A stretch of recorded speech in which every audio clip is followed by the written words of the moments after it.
What's up, everybody? Welcome back. Hope everybody's having a great day or night whenever you're watching this.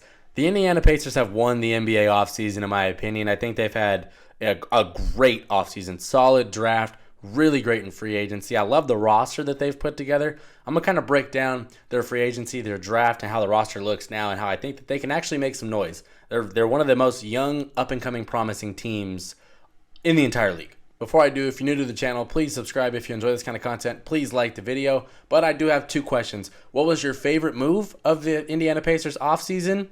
And then what grade do you give the Indiana Pacers offseason? I give them an A, and my favorite move was Bruce Brown. So that's who we're going to start with. The Pacers got Bruce Brown, who was one of the most sought-after free agents in the whole free agency class, because he's not a star, but he's one of the best role players in the entire league, and he does kind of everything. He's kind of like a Swiss Army knife to where he can shoot, he can score, he can get to the rim, he can pass, he can defend, he can rebound. Kind of just does everything. He's one of the best glue guys in the entire league. He was super vital to the Nuggets championship, and they got him. They got him at 2 years, $45 million. It's a little bit of an overpay, but when you want to get somebody like that on your team, you got to pay. You got to pay to get those guys, and it's only 2 years, so it's not like they gave him some 5-year, $160 million deal like Jeremy Grant got or something like that. You know, they got him for a good price, in my opinion. And I think he's going to fit really, really well next to guys like Mathurin, Tyrese Haliburton, Miles Turner, Jarace Walker, Obi Toppin. Like, I think he's going to fit seamlessly, and I think that's something that they really needed. And the defense is just going to get a huge boost with him on the floor. And there's a reason all the teams that are trying to contend for a championship next year were trying to get Bruce Brown. The Nuggets wanted him back. They couldn't pay him. The Lakers wanted him. They couldn't pay him. There was teams like the Suns that were trying to get him. There was a lot of really good teams that were trying to get Bruce Brown, and the Pacers got him. Couple other additions that they got, Obi Toppin and Jarace Walker. I'm going to talk about them. They did lose Chris Duarte via trade, but I like that for Chris Duarte. Sent him to the Kings, where he's played really well with Sabonis in the past, and there's really not a lot of room for him on this roster. It opens up the floor for guys like Mathurin, Toppin, Bruce Brown. Kind of just opens that stuff up for them. So I like that trade. Got a couple, I think it was like second-round picks, whatever it was.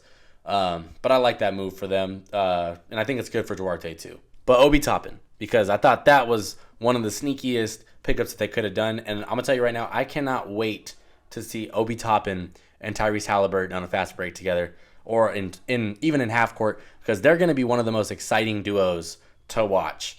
And people forget this. Obi Toppin, obviously people know this, right? He was stuck behind Julius Randle in New York. Tom Thibodeau didn't really like him for whatever reason.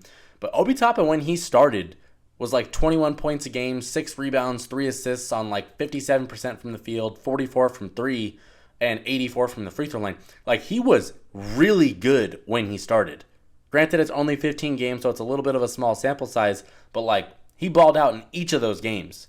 And now he's getting brought into a fresh situation full of young, up-and-coming, promising talent, a team that was fighting its way to the play-in last year, and he's going to get an opportunity. And I think that's something he just didn't really get, was an opportunity in New York. So now he's going to go to a team that's going to have that ability to give him one, and I think that's like the perfect example of buying low. They didn't really trade much to get him, and you got a big opportunity for him to come in and maybe show why he got drafted. I think he got drafted like 8th or something like that.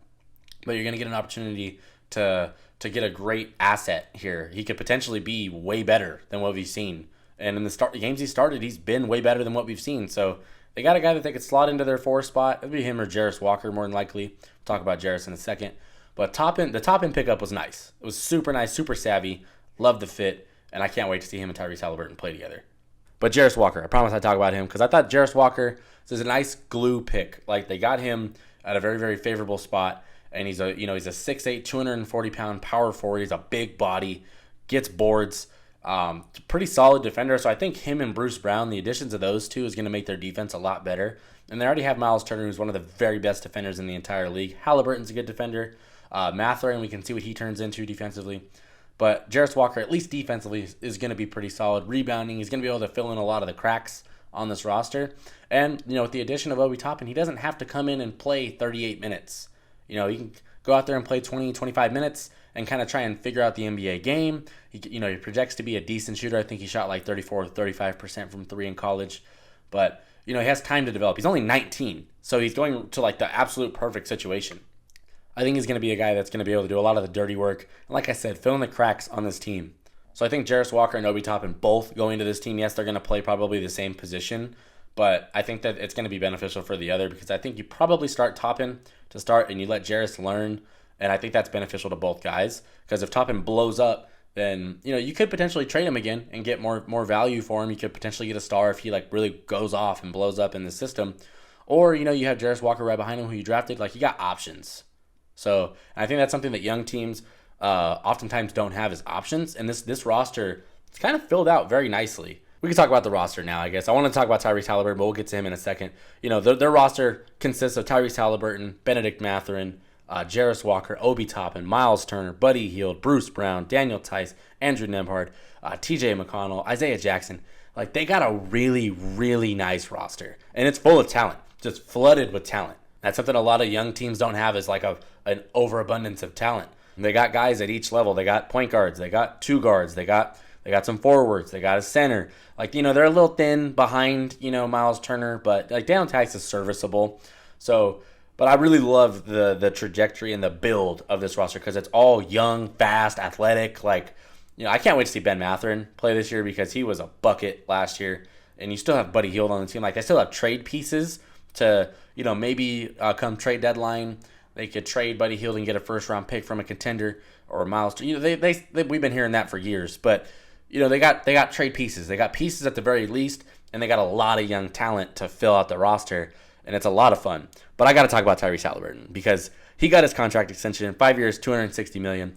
A lot of people calling it an overpay. I do not think it is an overpay. I think that Tyrese Haliburton has basically revitalized a dying franchise. This team was going nowhere before they got Tyrese Haliburton, and now they're fun, they're exciting, and look at the pieces they've added next to him. And there was a big chunk of last season where he was the very best point guard in the Eastern Conference. He might have been the very best point guard in the Eastern Conference last year. Is one of the best passes in the league, one of the best shooters, can score, one of the best overall just creators, plays defense. Like, he's the franchise cornerstone that you want at your point guard position. He's tall, he's very durable. So you got a guy that, when you got a lot of young guys that are trying to figure out their way, you got a guy that's going to get them all involved. Like, you pay 5 years, $260 million for that. There's a lot of guys getting, contracts like that are not worth it. But Tyrese Haliburton is worth it. And I think the projection that he has is best. We'll see how it goes once Steph is done. But, like, he's definitely top 2-3 point guard level potential in him. And even at worst, just what he is right now is like a top 6 or 7 point guard. That's at worst. So I love Tyrese Haliburton. I love what he's been able to do for this Indiana Pacers franchise. And I love the pieces around him with just the Ben Mathurins, the Jarace Walkers, the Obi Toppins, the Miles Turners, the Andrew Nembhards. Like, there's just so much good stuff going on in Indiana. And I think that they've really done a good job, a great job even in this offseason. Definitely won the offseason for sure. And, this season's going to be a lot of fun for Indiana Pacers fans. You guys are going to have so much young, flooded talent that is lighting up the scoreboard and making highlights. And it's, it projects, man. I can't wait to watch this team. They're definitely going to be one of the teams that I follow throughout the year. I was probably going to do that anyway because of Haliburton. But all these young guys, I can't wait, man. This is going to be so much fun. What was your guys' favorite move? Mine, Bruce Brown. Love that pickup. Think he fills in this roster so nice. What grade do you give the Pacers for the offseason? I give them an A. I think people can give them an A+, but I don't think they should be lower than an A because they filled out the roster so well. I love it, man. If you're new to the channel, please subscribe. If you like this kind of content, please like the video. But Pacers offseason, absolute banger. Can't wait to watch them this year. But I'm done. Peace.